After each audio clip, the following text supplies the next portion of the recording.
Alright, you guys, so I'm pretty sure after my last video you have some questions. Yes, the cat is out of the bag. I am not strict carnivore anymore, and I'm gonna tell you why in a minute.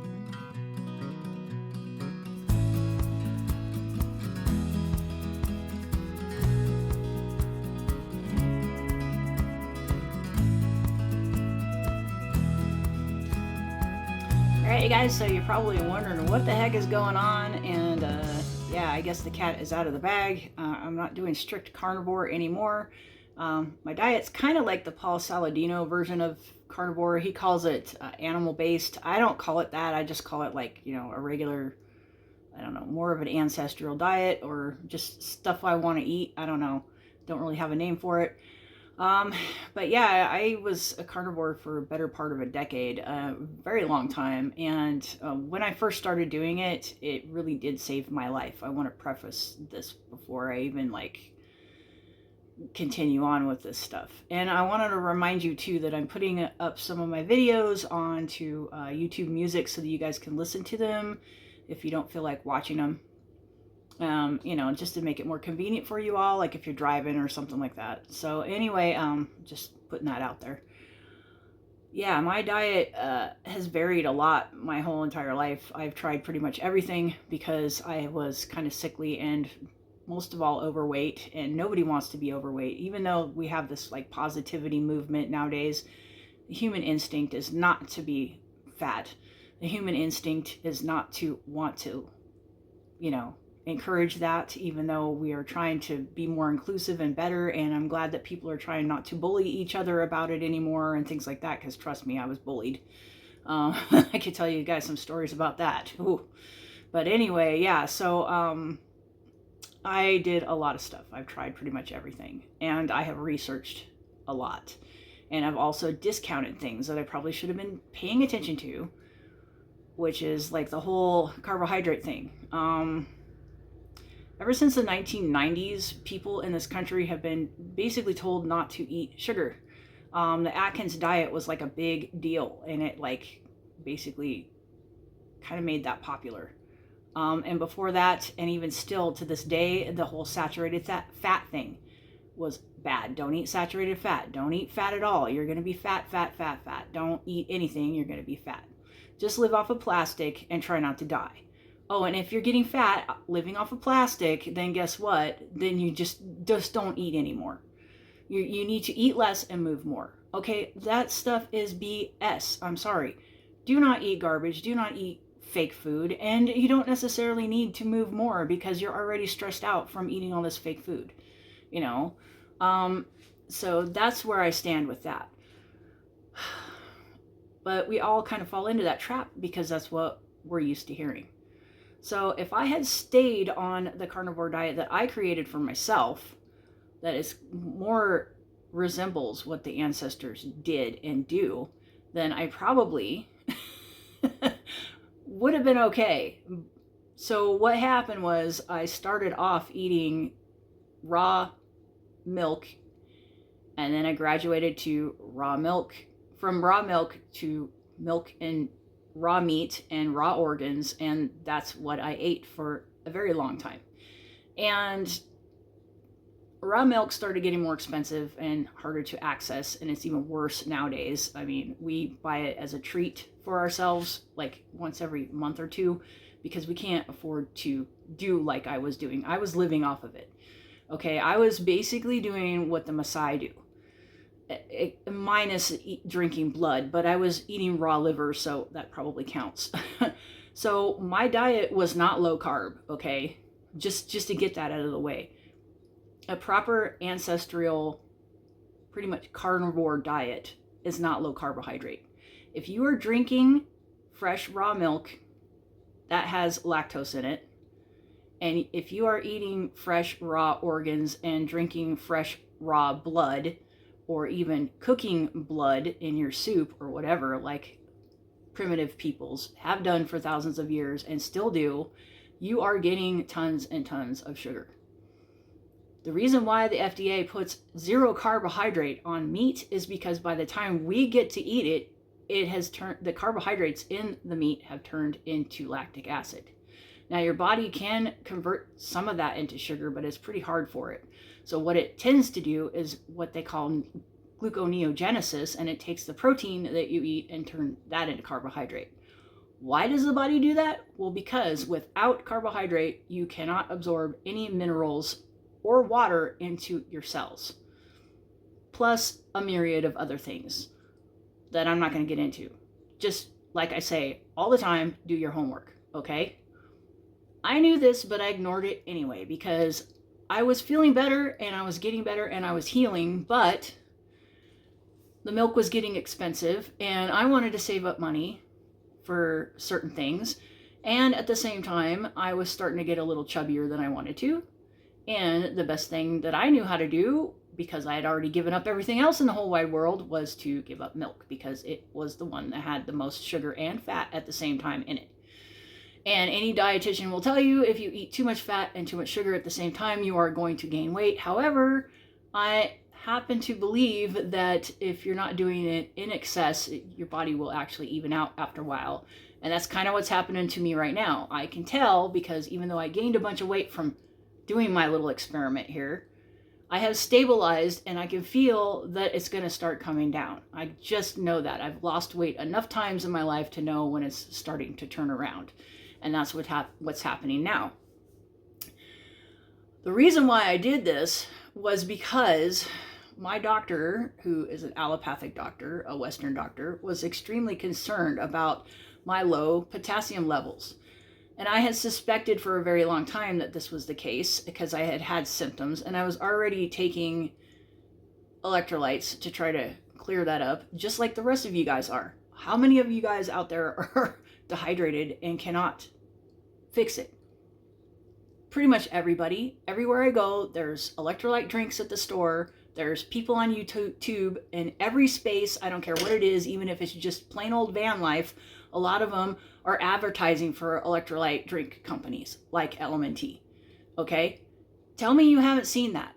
Put it in the comments that no, I have not seen electrolyte drinks and electrolytes being advertised everywhere.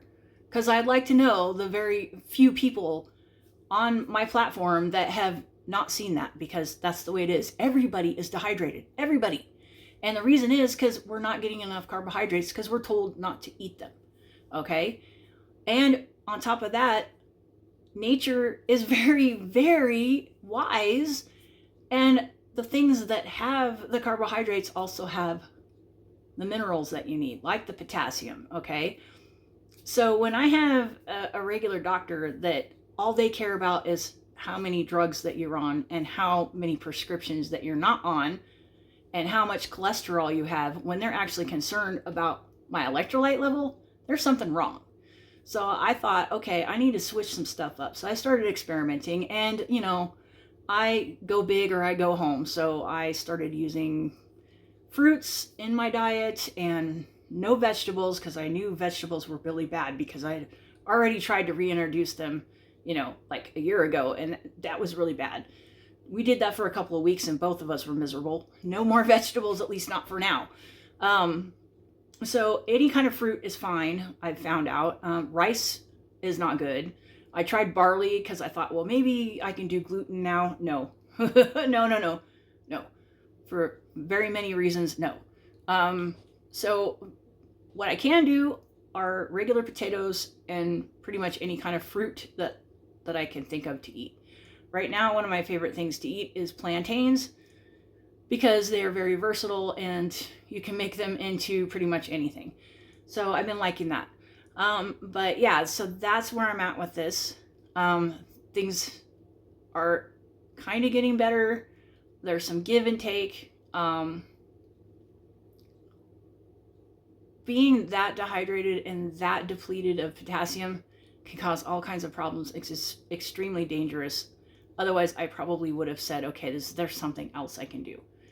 Basically, all they told me was to take more electrolytes, which I knew wasn't working, okay? Because you need the carbohydrate to tell the kidney to hang on to these minerals.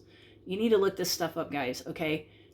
The insulin isn't just to get your blood sugar down. It's to tell your kidney not to pee everything out. So when you eat sugar, it makes your insulin go up, and the insulin tells the kidney, okay, we've got some sugar on board and some minerals, please hang on to it.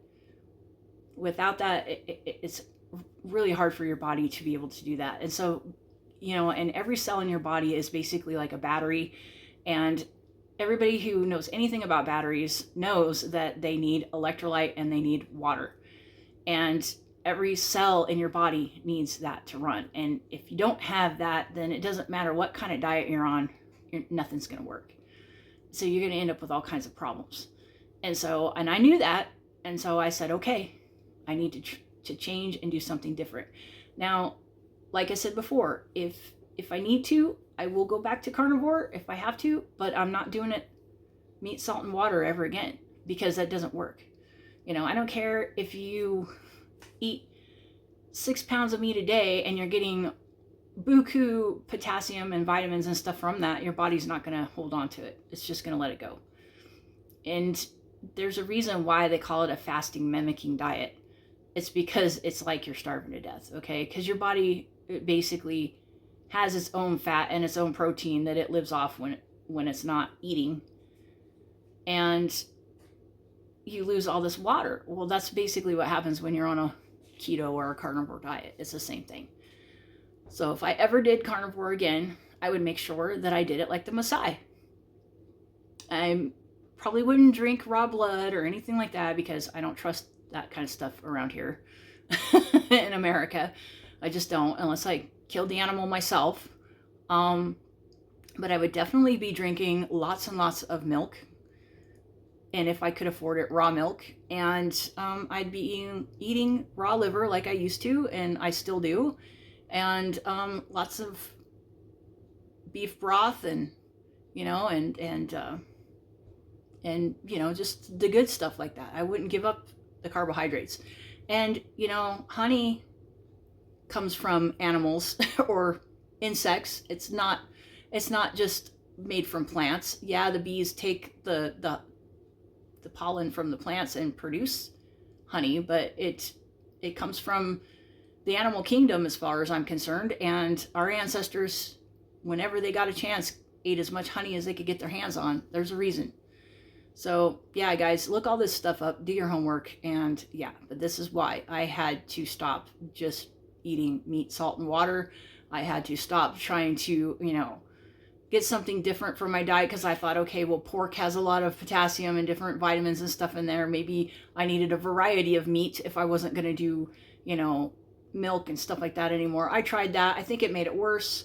You know, bacon is not good for me because of the, you know, it's a processed food that has all this junk in it. And I tried that for a while. That was a mistake. I shouldn't have done that. I was fine before I did bacon. I think bacon was probably one of the worst things I could have done. And then we've got these doctors out there, and I'm not going to name their names. You guys know who they are. They're famous. They tell people to eat bacon. They say that it's okay. And it's like, really, you guys? Come on. Like, seriously. Bacon is okay every once in a while for a treat, but it's not something that you need to, like, make a whole bunch of and then put it in a plastic baggie and carry it around in your purse. Because that's what they're telling you to do, and that's ridiculous, you know? All these keto people, like, they're just telling people, hey, you know, like, keep bacon with you as a snack. And it's like, whatever happened to jerky? You know, take some jerky with you. That's a little bit better, and make it yourself.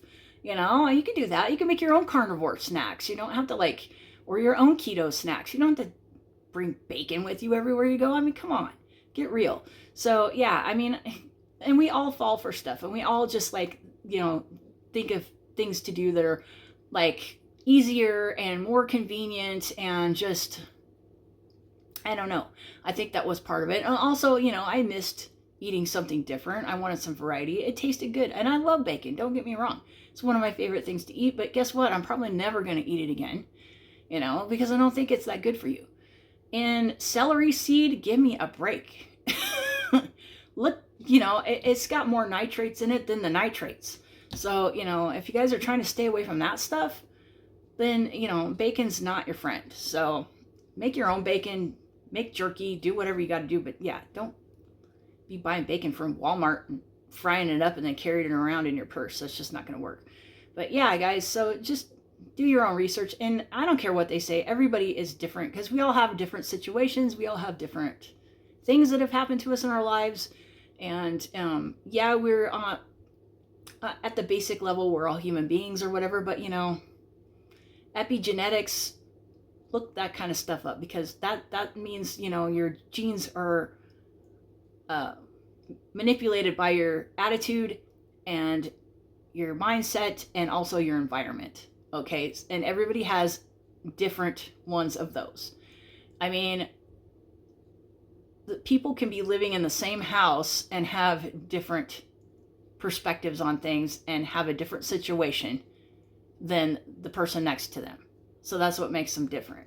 So, you know, because so you could be twins and have a totally different epigenome. And my grandfather and his brother were proof of that, because my grandfather was a twin and his twin brother had all kinds of different stuff going on than he did. They were identical twins. They were basically clones of each other when they were born, and they ended up way different when they grew up. They had different diseases that they died of and everything else, different lifestyles. You know, my uncle, he smoked for a while. My grandfather never smoked. You know, so there was just all these different things that happened to them as a result. And so that's the thing. What I'm trying to make you guys understand is that people are different. So, you know, do your own research, do your own homework. Don't fall into that trap like I did, okay? Because I've tried them all. I've done them all. The only diet I haven't done yet is the brand new one that just came out like yesterday, and that I don't even know what it is. And it's probably something that's similar to what I've already tried.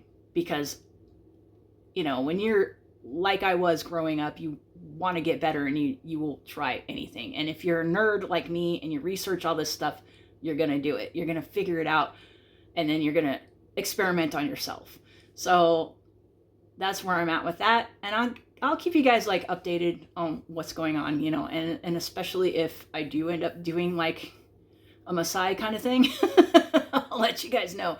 But yeah, so it you know, that's to me is one of the better carnivore diets, because they get sugar, they get, you know, the lactose from the milk, and they get all the nourishment from the milk. They get the B vitamins and everything, because I think milk has folate and meat doesn't. And especially if you cook it out, it doesn't. So that's another thing. A lot of foods that are cooked that say, okay, it's got such and such B vitamins, a lot of it's cooked out and dumped out, because especially if you boil vegetables or whatever, you dump the water out and it's gone. And also heat will destroy a lot of these things. So it's important to get some kind of raw food in your diet every day. I don't care what diet you're on. Okay. And people say that's dangerous and all that, but it's more dangerous to not get those vitamins as far as I'm concerned. But anyway, so it's neither here nor there, but I just wanted to let you guys know, yes, the cat is out of the bag. I am not doing strict carnivore anymore. Do I still eat meat? Yes, I eat lots of meat. One of my favorite things still is broth. I love lots of beef broth, and I like cooking with it. I like gelatin. I like hamburgers still. At least twice a week I have raw liver. So I still do all that stuff. And the difference is I put in fruit, and I put in potatoes, and, you know, and I drink a lot more milk than I had been for a long time. And yeah, things are starting to get a little bit better. I still have a meltdown every once in a while, and I still have bad days just like everybody else, and I'm still, you know, trying to survive and get there just like everybody else. But yeah, it's there's a lot of things that are improving. I don't have leg cramps as bad, and I don't have twitchy eyes, and I don't have as many heart palpitations like I used to, and things like that. Am I still feeling dehydrated? Yes. It's been like 6 months. I'm still pretty dang dehydrated, but I think it's going to take it a while to get better. And it's going to take my skin a while not to be quite as dry, because your skin is your last priority. Your body is like, no, we got to take care of the heart first. So, yeah, so there's that. So, just to give you guys like a heads up and what's going on. And I tell you guys these things because I'm hoping that it'll help you. I hope that it'll help somebody. someday, you know, even if it doesn't help them right now, maybe somebody, you know, years from now will stumble across this video and go, oh, that's why, you know, maybe send them in the right direction. I don't know. But anyway, yeah. So hopefully that helps everybody. And let me know what you guys think in the comments. What do you guys think about the Maasai diet? Is what I would call it. Because, yeah, they eat, you know, milk and blood. And once a week they boil up a goat, you know, and share it with each other. So they pretty much broth, you know, it's like a soup when they make it. But yeah, look it up. Check it out. They have some really interesting traditions that they do. And they do have some plants in their diet, by the way. They put a few little herbs and spices here and there in their soups. And they also make an alcoholic beverage out of this thing called a sausage fruit, because it kind of looks like a sausage. So they're not completely and utterly carnivore like some of these proponents of the carnivore diet want you to believe. So yeah, just look this stuff up for yourself, guys. And like I said, hopefully this helps you out. And yeah, thanks for watching, and we'll see you on the next one. All right, bye.